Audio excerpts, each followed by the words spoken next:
भक्तजनों, माताओं, बहनों, सादर जय श्री कृष्ण। हमारे YouTube चैनल में आप सभी का बहुत बहुत स्वागत है। मैं हूं आपके साथ आचार्य धर्मेंद्र शास्त्री। आज हम आपको बताने जा रहे हैं कि श्रावण सोमवार का व्रत किस प्रकार करना चाहिए तथा इस व्रत की विधि क्या है और पूजा का विधान क्या रहेगा और इस व्रत में आपको क्या खाना चाहिए और क्या नहीं खाना चाहिए। तो यदि आप श्रावण सोमवार का व्रत करते हैं तो सबसे पहले आपको ब्रह्म मुहूर्त में उठना चाहिए और उठने के बाद में आपको शुद्ध जल से, तीर्थ जल से स्नान करना चाहिए और स्नान करने के पश्चात आपको शुद्ध वस्त्र धारण करना है और उसके बाद आपको जो है भगवान का पूजन अर्चन करना है, सूर्य भगवान को जल देना है। उसके बाद आपको हाथ में जल लेकर के 3 बार विष्णु विष्णु का उच्चारण करना है। हाथ में संकल्प लेना है, हाथ में जल, चावल और बिल्व पत्र आपको रखना चाहिए। यदि आप रख सके तो सुपारी और एक सिक्का भी रख लीजिए। यदि आपके पास कुछ और नहीं है तो आप केवल चावल रखकर और जल रखकर भी संकल्प कर सकते हैं और उसके बाद आप कहिए कि मेरा नाम यह है, मेरा गोत्र यह है, आज मैं श्रावण सोमवार का व्रत करने जा रहा हूँ या करने जा रही हूँ। इस प्रकार संकल्प करके भगवान को अर्पण कर दे तथा पूरे दिन आप व्रत करें। इस दिन आपको जो है भोजन दिन में नहीं करना चाहिए, यानी शाम को 3 प्रहर व्यतीत होने के पश्चात ही भोजन करना चाहिए।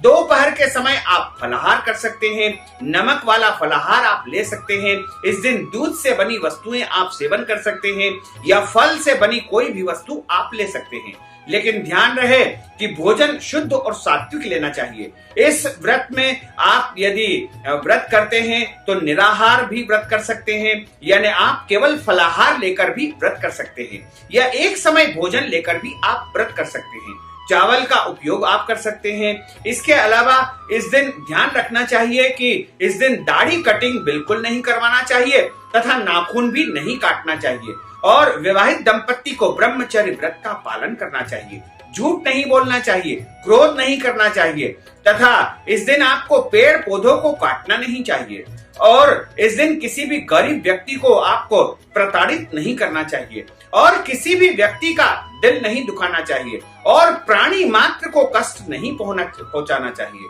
और गरीबों जरूरतमंद लोगों को दान पुण्य अवश्य करना चाहिए तथा 3 प्रहर जब व्यतीत हो जाए यानी शाम को 3 बजे के पश्चात आपको भगवान का पूजन अर्चन करना होगा और भोले बाबा का शिवलिंग का पूजन अर्चन किया जाता है। उनको जल से स्नान करवाया जाता है, दूध से स्नान करवाया जाता है, पंचामृत यानी दूध, दही, शहद, शक्कर, घी से आदि वस्तुओं से उनको स्नान करवाया जाता है। उसके पश्चात उनको जो है शुद्ध जल से स्नान करा के चंदन का तिलक लगा करके जनेऊ, मोली और बिल्व पत्र, अकव्वा के पुष्प इत्यादि अर्पण करने के बाद सभी सामग्री अर्पण करें और भोग लगाएं, नारियल चढ़ाएं तथा भगवान भोले बाबा की आरती उतारें और भोलेनाथ का इस तरह जो है व्रत करें और उनके नामों का उच्चारण करें। ओम नमः शिवाय, इस महामंत्र का उच्चारण सभी को करना चाहिए।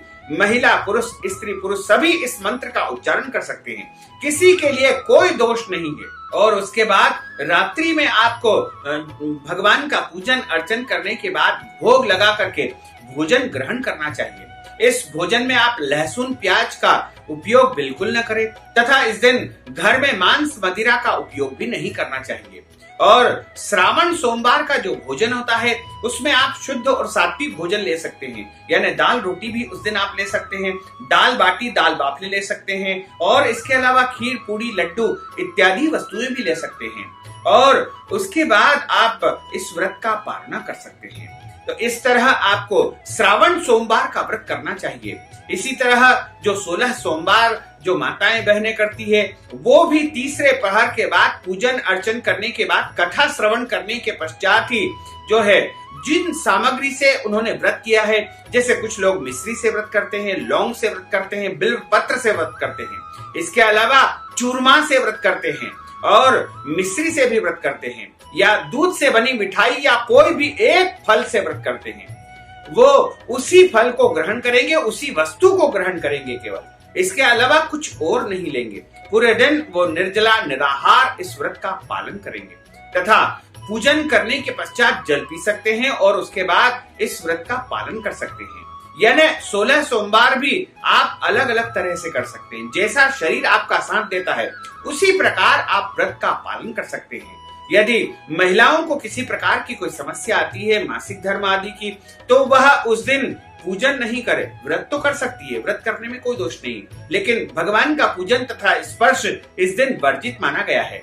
और जैसे आपने 16 सोमवार किए हैं, बीच में सोमवार गैप हो गई, तो आप आगे सोमवारों को बढ़ा सकते हैं।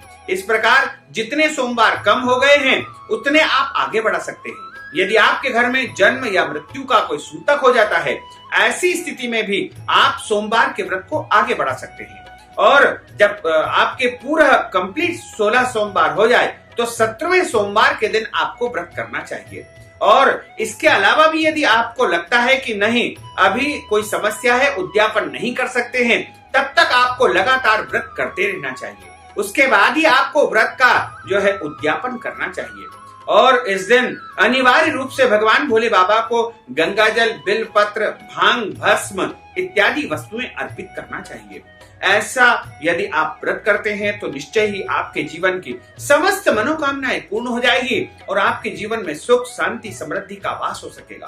तो भक्तजनों, माताओं, बहनों, हमने जो ज्ञानवर्धक जानकारी आपको दी है उसको आप अधिक से अधिक लोगों को शेयर करिएगा, लाइक करिएगा, कमेंट करिएगा। और यदि अभी तक आपने सब्सक्राइब नहीं किया तो अभी और इसी समय सब्सक्राइब अवश्य कर लीजिए। आपको और आपके परिवार को सादर जय श्री कृष्ण, सादर धन्यवाद।